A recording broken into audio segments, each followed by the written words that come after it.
ఒకటి పవన్ కళ్యాణ్ గారు ఆయన డిప్యూటీ చీఫ్ మినిస్టర్ ఆంధ్రప్రదేశ్, ఒక సినిమా యాక్టర్ కాదు. అంతకుముందంటే ఒక యాక్టర్గా ఎవరో స్క్రిప్ట్ రాసి ఇచ్చేది, డైరెక్టర్ పక్కన ఉండేది, డైలాగ్ కొట్టేది, గబ్బర్ సింగ్ల డైలాగ్ కూడా కొట్టేది. అంతవరకు పరిమితం. సినిమాల వేరు, ఇది వేరు.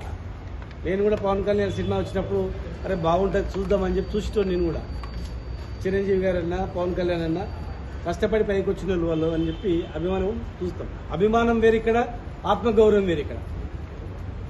ఒక డిప్యూటీ సీఎంగా బాధ్యతాయుతంగా మాట్లాడాలి తప్ప బాధ్యత లేకుండా ఏదంటే అది పడితే గాలికి మాట్లాడితే బాగుండదు.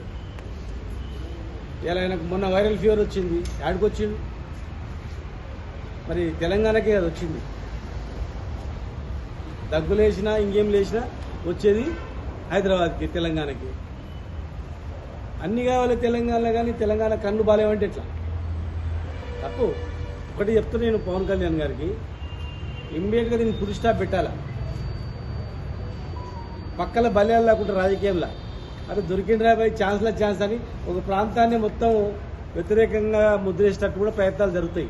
ఇది తెలిసినవో తెలియకనవో రాజకీయంగా ఒక డిప్యూటీ సీఎం అన్నప్పుడు ఒక బాధ్యత వ్యక్తి క్షమాపణ చెప్పి క్లోజ్ చేసుకోవాలి దాన్ని. అంతే ప్రొలాంగ్ చేసి దాన్ని చేస్తే నష్టం జరిగేది మీకే, దేశాలకు పోవద్దు. దానిలో తెలంగాణ గొప్పది, తెలంగాణ ఉద్యమం గొప్పది, తెలంగాణ ఉద్యమం చూసి నేర్చుకున్నా అనుకునే వ్యక్తిది తెలంగాణ చరిత్ర తెలియదా మీకు?